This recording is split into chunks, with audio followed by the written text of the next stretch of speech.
Today's public schools are facing extraordinary challenges due to the wave of retiring teachers, the racial and ethnic diversity of today's youth, and the ongoing struggle for sufficient resources.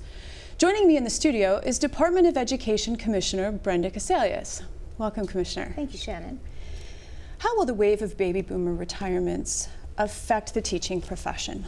Well, already we have a teacher shortage in Minnesota, and we've for several years had a really concerning teacher shortage. In certain areas in particular. Yeah, math and special education, some of the sciences, for English language learner teachers.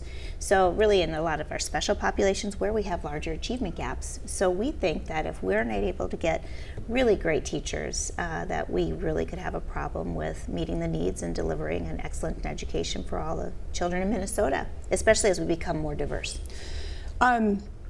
There's a concern about the loss of institutional knowledge also once this generation of teachers retires. Are there mentoring systems in place for the younger teachers, and what's being done to encourage more people to be teachers? There has been some legislation around induction programs. That means kind of the onboarding of new teachers. We also just passed a new funding source to give student teachers some stipends for their teaching experience, and we think that will help encourage more teachers to go into the field.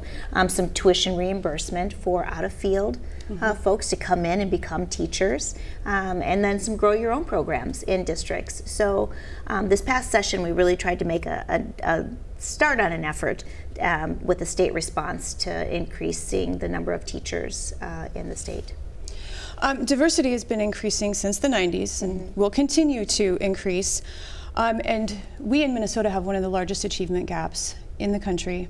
The latest test scores show very little change. What more needs to be done?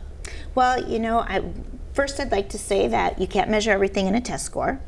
But besides that, even if teachers are using their own grades, we know that there are children who are behind and who have been stuck in these unacceptable disparities for a long time, and it's really about opportunities that students don't have. So one of the signature items for the governor over the past terms has been early learning, so that all kids get a great start. Also assuring that students are reading on grade level by third grade, and then giving them the social and emotional supports with students, social workers, counselors, and other interventions early for children and families. So I think this is going to be kind of a double-edged effort here with doing some in-school focus around resources with the money we already have and reprioritizing that. Some additional resources that are needed for some support helps with counselors and social workers and the such, and preschool. I think that those things are going to help, but those are long-term payoffs. And then the second part is I'm becoming increasingly convinced that families are just really struggling out there. And so I think we need additional mental health supports for families. We need additional housing supports, jobs, good wage paying jobs for families to have stable incomes so that they can provide opportunities that affluent families are able to provide for their children before they even get to school. So I think that it's kind of this all hands on deck approach. There was recently in the Star Tribune a graph that showed the test scores for students in poverty versus students not in poverty, besides just the various racial breakdown. And it was significant. So poverty and homelessness do seem to play into these test scores. How do we as a society address that? Well, one, within communities we can help out our neighbors, right? And so just as a very individual level, we can help our neighbors and be more neighborly. Minnesotans typically are very neighborly. I think second is city and county alignment with state resources as well is really important, especially when there's scarcity of resources. Making sure there's not duplication of effort around social services so that really all families are getting the needed help that they deserve and will help them be good contributing citizens. And our transformation zones are doing that, like on the Northside Achievement Zone or the St. Paul Promise neighborhood, or in Northfield, our transformation zone there are some really early interventions of alignment of systems, state and all governmental systems.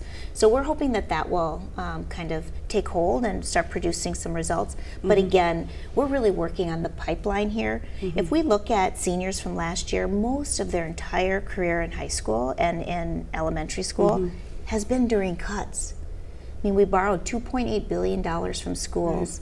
And so do we really expect kids to be doing better when we've been giving them less over the past decade before this administration came on board?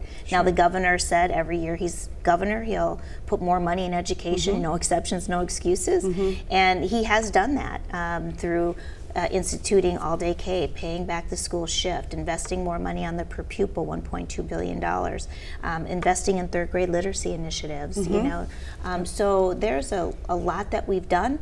But as you can see, it's still not being measured on the test result because most of those investments have been at the early grades. And so these are long-term investments, Yes. and the governor we do have all-day kindergarten now. We do have pre-K for 4-year-olds that's rolling out this fall, is that correct? Yes, but not for everybody. So we had to say no to 101 schools that wanted it, and also 7,000 students. And so that was just in a demand that was a very short timeline for school districts. And so school districts, there's many more who would want it if we were able to make the investment. So we'll stay tuned Yeah. for the future. Thank you so much, Commissioner. Absolutely. Thank you so much.